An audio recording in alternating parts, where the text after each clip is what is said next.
I'd like to call the meeting of the Jasper Planning Commission to order, please. Need to check the agenda and have it approved. So we need a motion. So we've got 5, 6 properties. I make a motion that we approve the agenda as is. Okay. Need a second on that? Second. So those in favor? Aye. Got me. We need to approve the minutes of the last meeting of October 30th. If you will, Lisa, if you please read those minutes. Tuesday, October 30th, 2018. Robert Walker, acting as Commission Chairman, called the meeting to order promptly at 6 p.m. Chairman Walker asked that the agenda be reviewed and approved by the Commission. Martha Poole made a motion to approve the agenda. Luke Copeland seconded the motion. Motion carried by 2-0 with Chairman Walker's vote not necessary. City Clerk Lisa Ward read the minutes of the September 25th, 2018 public hearing. Martha Poole made a motion to adopt the minutes as read, and Chairman Walker seconded the motion. Motion carried 2-0 with Luke Copeland abstaining as he was absent from the September 25th meeting. Chairman Walker recognized Sonny Underwood, Director of Planning and Zoning, and Jim Looney, City Manager.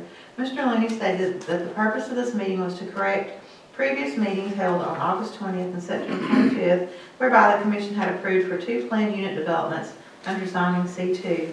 He stated that PUDs were only allowed under zoning RA according to the city's code of ordinances.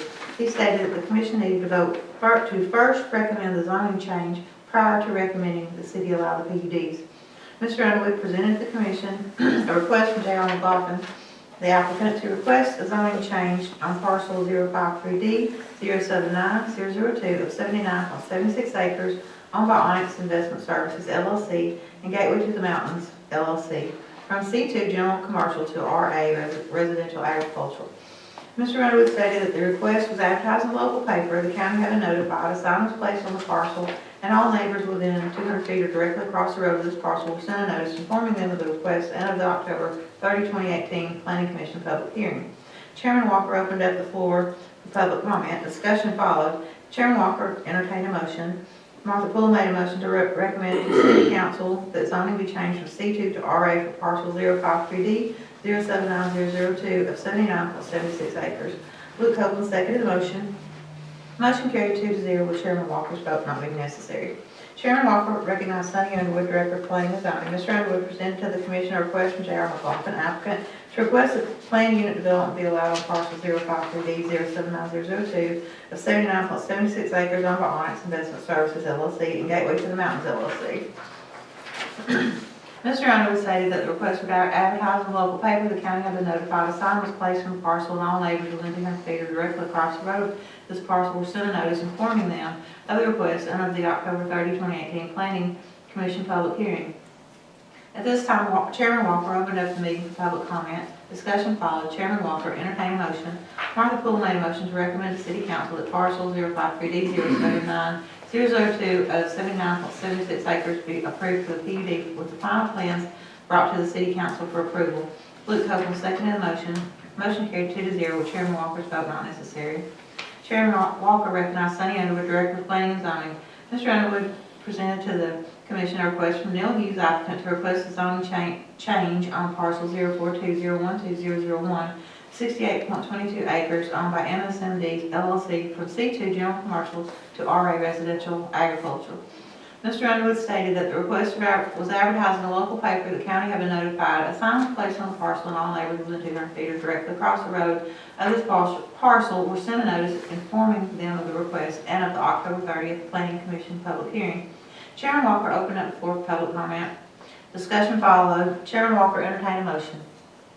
Martha Poole made a motion to recommend to City Council that zoning be changed from C2 to RA for parcel 0421012 001 of 68.22 acres. Chairman Walker seconded the motion. Motion carried 2-0 with Luke Copeland abstaining as he had an interest in the party.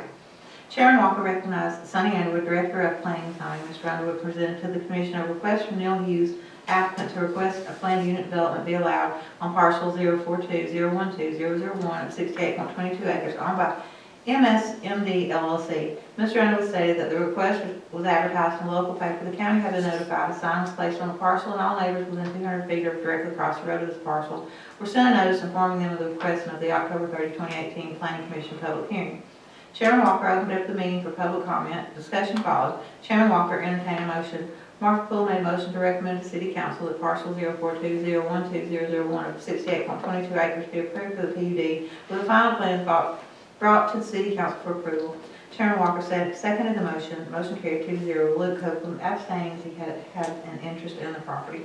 Jim Laney stated that the agenda item B under new business should. Okay, that's wrong. I need to take that whole paragraph out, and I'll make that change. Next line is Martha Poole made a motion to adjourn. Chairman Walker adjourned the meeting. Okay. Need a motion to approve the minutes as read. I make a motion to approve the minutes. Second. Those in favor, say aye. Okay, no old business. Sonny, if you will, give us a report on this property. All right, we're here tonight to consider a request by Onyx Investments for 6 lots over in, I don't know, I know the name of it. Jasper Mountain Highlands is the commercial subdivision, but Jonah Lane. It's on Jonah Lane, yeah. It's 0, it has 6 lots. They have a total of 12.16 acres. And it's lot 03D 094028, 030D 094029, 030D 094031, 032, 033, and 034. That is the total, that is the 6 lots with a total of 12.16 acres. Onyx would like to change these lots from C2 and have them rezoned as R3 for multifamily units. Just to let you know, there is some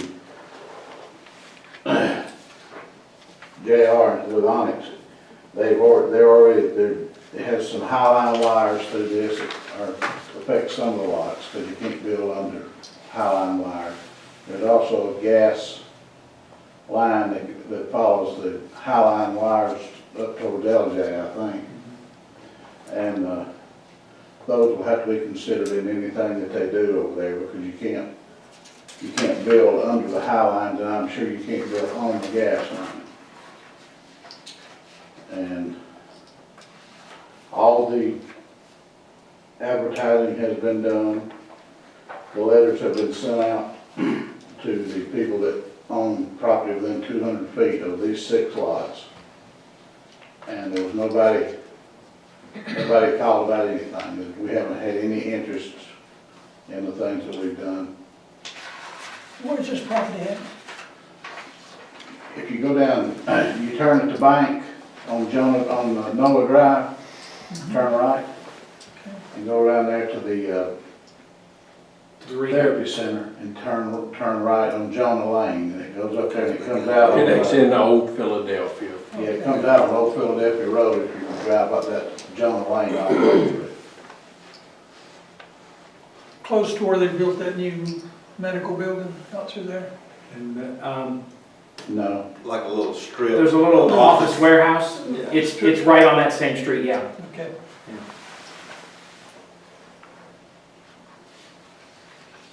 Okay. Anybody else want to make any comments?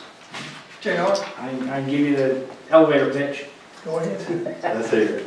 There you go. Well, first of all, I appreciate, we know this time we are indeed asking for something that is maybe an increase in density, something that cities and municipalities are not as in favor of, and we understand that. However, what we're trying to do is we're trying to address a need that seems to exist in our community for housing. We built those apartments, the townhouses over on Pioneer Road by the tech school, and I've got a waiting list still. I got 40 people on a waiting list, and I only got 24 units. It's maintained that for 18 months since we built it. We have, you know, I don't know, Luke and some of the other guys might have some rental property around. There's no vacancies in town. And so back in the day, when my partner Craig Mefford had originally developed this with his then partners, the idea was that this was, you know, commercial was rolling and blowing. It looked like there was no end to it. So it was all, it used to be farm. And they put all the roads in. It all has storm sewers already in, sanitary sewer, all the power, you know, utilities already in. And it was meant to be commercial. And then the crash happened and it ain't come back. And it's probably not coming back on that street for 20 years. We don't see it happening. I built that little office warehouse thing, and that's working well, but only because I was able to find a small business that I put in there that I am hopefully in turn then buying and going to operate it going forward. But there's this huge need for apartments. So we're looking at this property trying to figure out what's the best use of it, and it seems like that would be okay, you know. So we did some studies to find out, you know, yeah, there's plenty of demand. And then so in looking at it, the City of Jasper Planning and Zoning Code for R3, I'll just read one paragraph. It says that high-density multifamily residential, or R3, the R3 district is designed to accommodate high-density multifamily and single-family attached developments. These districts will be located in areas with convenient access to collector and arterial streets, and can be developed as transitional uses between single-family districts and commercial districts. And so, when you look at this, let me just show you on a Google map. To be a transitional use between commercial, you know, the shopping center, Fats, and Home Depot and all that, the industrial park right here, these are the lots that we're talking about. And they're actually even buffered, but as you zoom out, you can see that it works into the residential. So when the code calls for a transitional between residential to commercial, it really almost seemed like, man, it's perfectly placed for that. Not going to put demands that the residents in these homes, they're never going to see it. They'd never be affected by it, because people would be going out to the north to Philadelphia Road and going out to the highway, or they'd be going out to the south down by the rehab and then out either to the bank or going the other way to the highway. So talk about being able to put it in a place where you're going to have the least impact on people that are already there in residences, you know, families and things like that, where it might be disturbing. It seemed like this could be really just a perfect location for it. The fact that it's already graded, like I said, with all this storm sewer and all the utilities in, is a great factor. That means we can, you know, get going right away. This is what it would look like. Right here, this lot here is where I built the little office warehouse. Okay, here's old Philadelphia. And the way we're laying this out is basically 3 different pods or sections. There's 32 units here, and that's 2 lots. Each lot is 2 acres. So this is really 4 acres. And then over here, we've got it split up. There's 2 lots here and 2 lots here. The reason these parking lots are laid out this way, and my engineer's here to speak to the way we had to work around all the easements that Sonny referred to, the power easement, the gas easement, all that. There's a power line easement that runs right like this, right across here, so you can't build underneath it, so that's where the parking goes. It just worked out perfect. And so we intend to try to build it in, you know, like in section, phase it in. You know, nobody wants to bring 100 apartments on and then try to fill that, and we want to phase it in over as we build one, fill one, build one, fill one, as we go. In doing that, we also realized the need for some separate amenities. So because this one's across the street, we're actually putting a separate pool and a little clubhouse over here for this one, just so that it's got its own. And then a little bit bigger one over here with tennis courts and pickleball courts and stuff. A little dog park and all that for, you know, access here. We didn't want to have any situation where we would require the city to provide any services so they can profit at it. So we're providing the, you know, the entertainment and that kind of thing, keeping people on site and keeping them in, so that they have a really nice place to stay. This is a picture of Typical, it's not exactly, but similar to that is what we're planning to build, something very, attractive, aesthetically pleasing, well landscaped and well maintained. And then the other pictures over there are just, obviously that's not built yet, but those are examples of the way the amenities would look for the complex. You're going to also get, matter of fact, I can give you one of these now.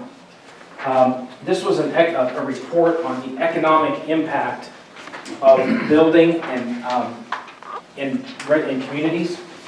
And it was interesting that the report talks about building 100 homes and 100 apartments. Well, the 100 homes that the commission approved and the council approved for Gateway matches what's in the report. And now we're proposing basically 100, about 96 apartments on this plat. And the economic benefit starts in the first year. Just even with the rental project, because of what it does for the tax base for one.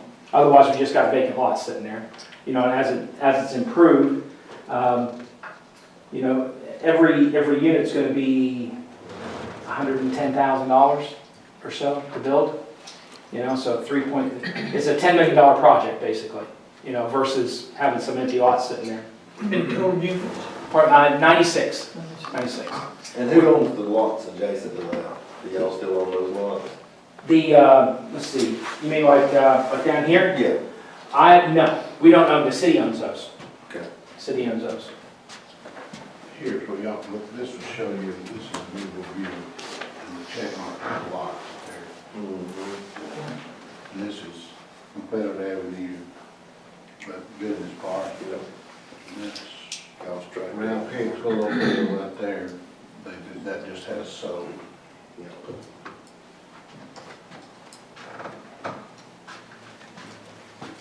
Do you have any idea how much the apartments will be, how much the rent will be? The rent, these are going to be market rent. They're not subsidized at all. Anticipating the rents between $1,200 to maybe as much as $1,400 a month. Yeah.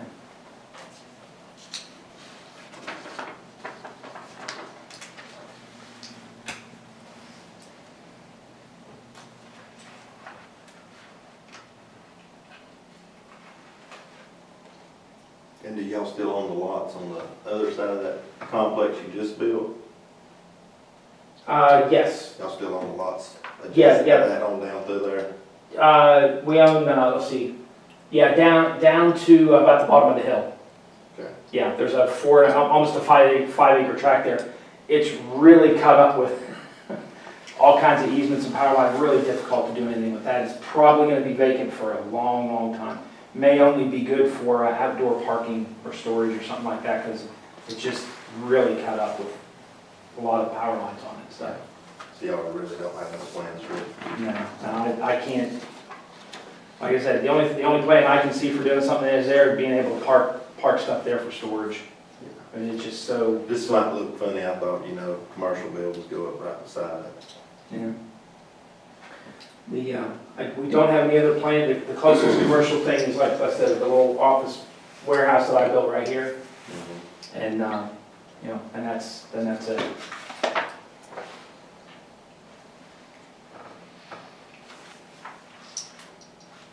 But we are showing a pretty significant amount of green space, trees, dog parks, stuff to keep people off the streets, and in the community.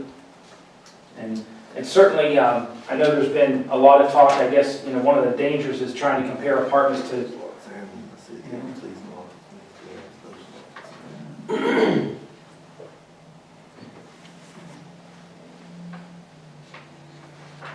What's the city plan to do with their lots in the future, you think, Sonny? We'll have to ask. There hasn't been any master plan study of that property, so no plans right now. And our lots are down from this unit right here, they're on this side over here, and they're down here to foot of the hill, Yeah. where that runs back into, Where it goes around the corner. Jonah. Yeah, where it makes the curve. Yeah. Next to Noah. Yeah. So no matter what they do down there, we didn't feel like it would impact, the apartments Because it's gonna be a standalone community, edge bordering and stuff like that, so that when people pull in, they're not, even if there was something commercial, it wouldn't really impact, the community itself. I'd kind of want to take a look at it, right down there and kind of look at the lay of the land and see, and talk to the council and see maybe what they might think our future plans for those lots would be. Mr. Chairman, if I may make a comment, my name's Doug. Our company drew these. You make a valid concern about the transition. Yeah. Without this, typically, this is the transition type of construction from commercial, to that single-family residential. You don't have that in that area. So if these were built out as all commercial, you would go straight from single-family residential homes along this road and hit industrial, light industrial, and commercial immediately. There needs to be something in this corridor that does buffer what you currently have, or the potential of what you have. How that is accomplished certainly is at your pleasure, but this is a good transition, particularly for Old Philadelphia Road, from that single family to get to that residential. Otherwise, at this point, what we have here is nothing but, it's not heavy commercial, but it would be light commercial business. And there needs to be some sort of buffer. These are used in cities that we do a lot of developments in for that very purpose, to make that transition. And then the way to make that transition is you have to maintain the green space. The light industrial does not, they don't like to maintain that green space. So this affords that green space with the resident, with that quasi-residential change. So that's my 2 cents worth on that. It is a good transition mechanism. No matter where you are in the city, if you have light industrial, this is good for that transition. When we look at the power line, that breaks this road up as well. It is awkward. That's awkward right there. No good way to avoid that, and it's not going anywhere anytime soon. It's going to remain there. So we did put the parking underneath that. But I would encourage that, any kind of plan we do and stipulations in it, there needs to be green space. Yeah. There needs to be some required landscape buffers between, along the road, Old Philadelphia Road for sure. And I think that probably, between the city lot, there could absolutely be green space there. Regardless of what the city does there, that's going to be the transition point for whatever. So. I'll give you 25 cents for that, 2 cents. Sure. That's good. Anyone else? Anyone else?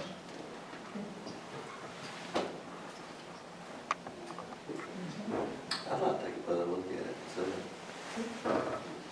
What do you think, Mark? I mean, it's really built for commercial property, it looks like to me, but I'd like to take a further look at it. And Johnson lives there, yeah. Do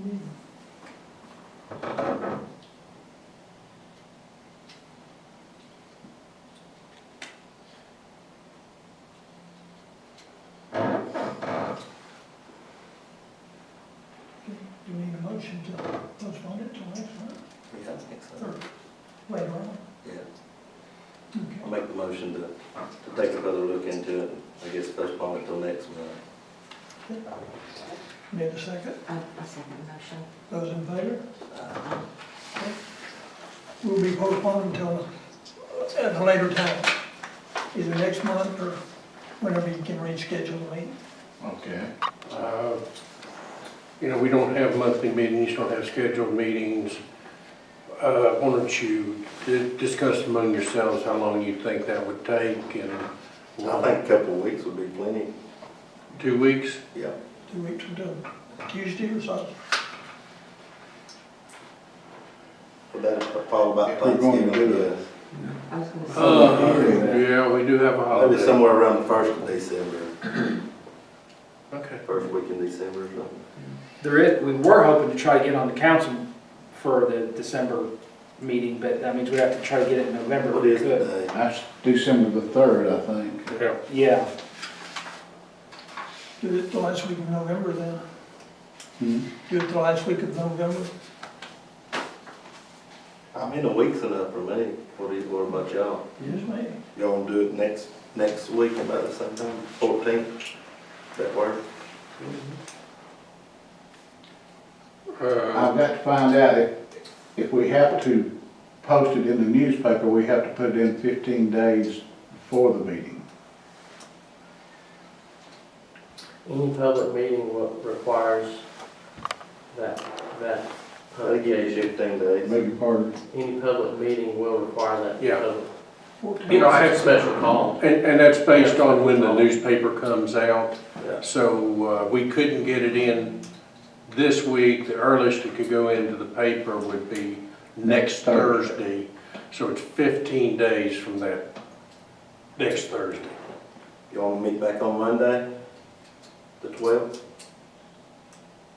That'd give it enough time, wouldn't 12th of December? it? No, 12th of November. No, No. we need 15 days. Today is the 7th. Can you have a special called meeting, and that can be publicized within 24 hours of the meeting? I personally do not know. I mean, Lisa. I have to work for 15 days on anything I do. I'm not sure. I've never researched these type meetings. Yeah. I mean, we do it with council. And it's already been advertised, for the public notice of what we're doing. For this meeting. But, yeah, we're wanting input. I'm not sure. Let us research that tomorrow, Okay. and Sonny will contact you all about when we can do it. Okay. I'm flexible.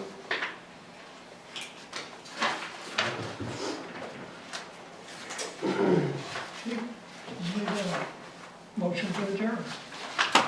make a motion that we adjourn the meeting. Those in favor? Meeting adjourned.